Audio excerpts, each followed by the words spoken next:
Good morning. I welcome all of you for this video lecture. We are discussing the unit of syllabus statistical quality control. We have discussed so far what is quality, how it can be assessed. While assessing quality, which dimensions has to be considered. Then what do we mean by SQC and what is the role of statistics in SQC.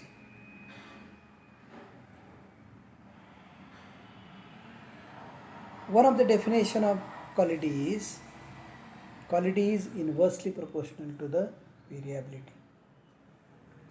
What is the meaning of the definition? That quality and variations are related with each other and they are inversely proportional means if we control the variability and if we try to reduce that variability, that directly improves the quality of the product. So variability is closely related to the quality of the product. Variability in important characteristics of the product. But why that variations happen? There are different factors which are responsible for the variability.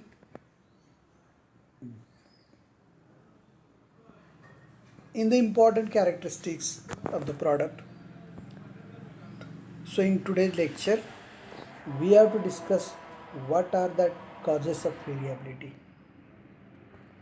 There are several factors which causes variations in the important characteristics of the process or product. These factors can be classified into two categories: chance causes and assignable causes.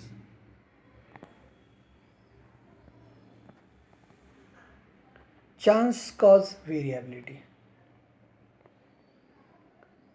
In any production process, a certain amount of inherent or natural variability will always exist. This natural variability is the cumulative effect of many small causes which are unavoidable. In the framework of SQC, this natural variability is often called stable pattern of chance causes or background noise. कोणत्याही production प्रोसेसमध्ये काही विशिष्ट प्रमाणात variation हे आपल्याला नेहमी आढळून येतं. म्हणजे हे व्हेरिएशन होतच असतं. ते जे व्हेरिएशन आहे ते आपण अवॉइड करू शकत नाही, म्हणून त्याला इनहेरंट किंवा नॅचरल व्हेरिएशन्स असं म्हणतात. अर्थात हे व्हेरिएशन कशामुळे होत असते? तर खूप साऱ्या अशा गोष्टी असतात, खूप सारे घटक असतात की जे छोटे छोटे आहेत. These are the small causes आणि याच्यामुळे ते व्हेरिएशन होत असते. स्टॅटिस्टिक्सच्या भाषेमध्ये हे जे छोटे छोटे घटक आहेत त्याची कारणं आहेत. याला stable pattern of chance causes किंवा बॅकग्राऊंड नॉईज असं म्हटलं जातं.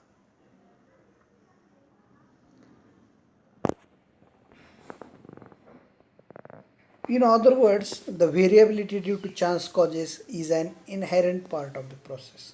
म्हणजे त्याला तुम्ही टाळू शकत नाही. तो भाग प्रोसेसमध्ये येणारच. A process that is operating with only chance causes of variation present is said to be in statistical control. आता हे जे व्हेरिएशन आहे, म्हणजे आता फॉर एक्झाम्पल आपलं स्वतःचं हँडरायटिंग.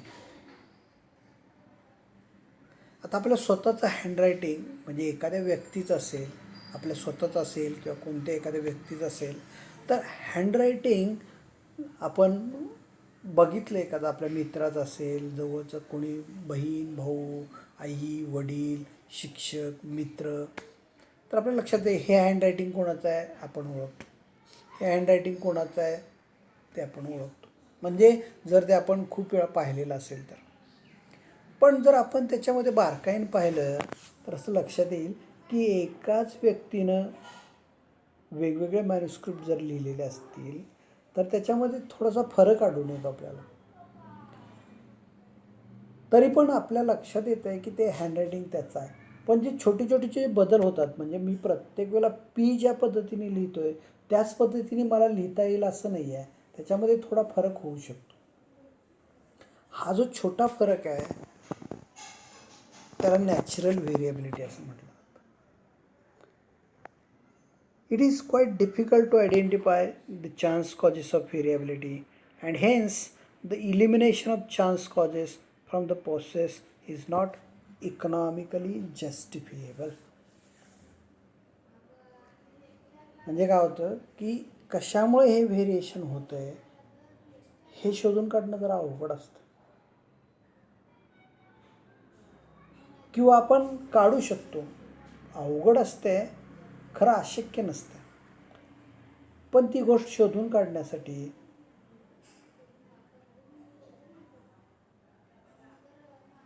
आपल्याला ते परवडण्यासारखं नाही असं म्हणता येईल. म्हणजे आता उदाहरणार्थ इतिहासातली एक गोष्ट सांगितली जाते पहा, की हिशोबातला 1 रुपयाचा जो फरक येत होता तो शोधण्यासाठी लोकमान्य टिळकांनी रात्रभर शोधाशोध केली हिशोबांच्या वह्या तपासताना. असा एक इतिहासामध्ये भाग लिहिला गेलेला आहे आणि मग तो त्यांना सापडला. पण त्यासाठी त्यांनी रात्रभर ते पाहिलं. म्हणजे काय की त्याच्यासाठी रात्रभर जी वीज म्हणण्यापेक्षा त्यावेळेला ते दिवे वापरले जात होते तेलावरचे. मग त्या सगळ्याचा खर्च जर विचारात घेतला तर तो 1 रुपयाने जो फायदा होणार ते याला आपण म्हणतो इकॉनॉमिकली नॉट जस्टिफिएबल. अमुक एखादी गोष्ट आपण किती खोलवर शोधायची हे आपल्याला परवडण्यासारखं आहे का ह्याचा विचार इंडस्ट्रीमध्ये केला जातो. मग असं जे व्हेरिएशन आहे जे कमी जास्त प्रमाणात दिसून येते आपल्याला, ते जे व्हेरिएशन आहे त्याला चान्स कॉजेस ऑफ व्हेरिएशन असं म्हटलं जातं. की हे आपल्याला प्रोसेसमधनं काढून टाकणं जवळजवळ अशक्य असतं. पण ते जे व्हेरिएशन आहे त्याच्याबद्दल ग्राहकाची कसल्याही प्रकारची तक्रार असत नाही.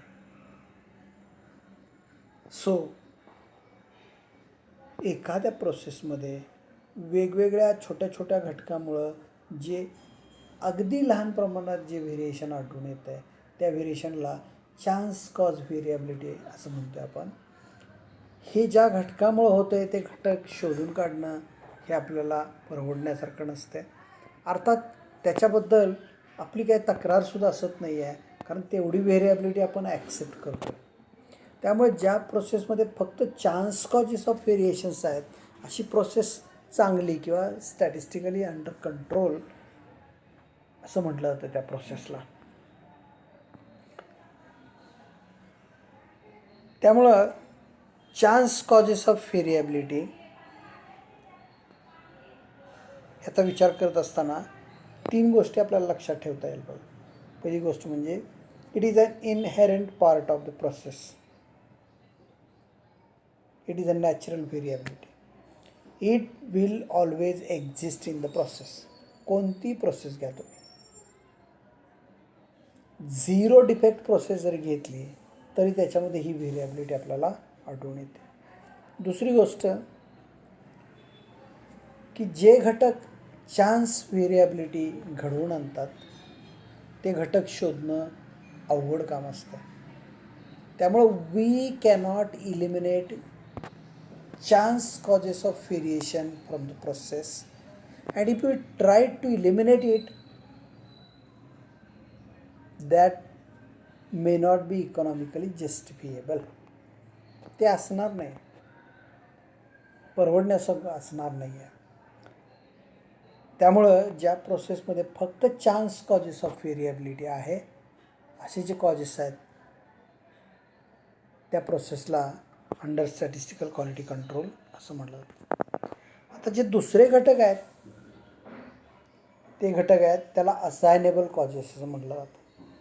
In addition to the natural variability, other kinds of variability may occasionally be present in the output of process. This variability in key quality characteristics usually arises from 3 sources. म्हणजे आता क्वालिटीमध्ये जास्त तफावत आढळून आली तर मग आपल्या असं लक्षात येतं आहे की त्याच्यासाठी काही घटक कारणीभूत असू शकतात. म्हणजे कोणते? तर improperly adjusted or controlled machines, operator errors और डिफेक्टिव्ह रॉ मटेरियल. कोणत्याही प्रोसेसमध्ये जे असायनेबल कॉजेस आहेत म्हणजे ज्याच्यामुळं क्वालिटी खराब होते, डिटेरिओट होते, असे घटक आपल्याला या 3 कॅटेगरीमध्ये म्हणजे एक तर त्याच्यामध्ये मशिनरी जी आपण वापरतो आहे त्याच्यात कुठंतरी डिफेक्ट असू शकतो, किंवा ती मशीन जो चालवतो आहे तो ऑपरेटर त्याच्यामध्ये डिफेक्ट असू शकतो, किंवा त्याच्यासाठी जे आपण मटेरियल वापरतो आहे ते कदाचित डिफेक्टिव्ह असू शकतो. सो 3 M's: मशीन, मॅनपॉवर आणि मटेरियल. याच्यामध्ये आपल्याला असायनेबल कॉजेस क्लासिफाय करता येतात. These sources of variability are called assignable causes. याच्यामुळं काय बदल होत असेल, फरक होत असेल तर त्याला आपण असायनेबल कॉज व्हेरिएबिलिटी असं म्हणतो आहे.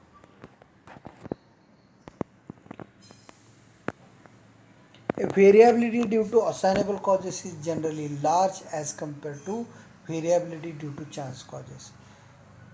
असायनेबल कॉजेसमुळे जे व्हेरिएशन होतं आहे त्या व्हेरिएशनमध्ये म्हणजे ते व्हेरिएशन चान्स कॉजेसच्या तुलनेत खूप मोठ्या प्रमाणावर असतं.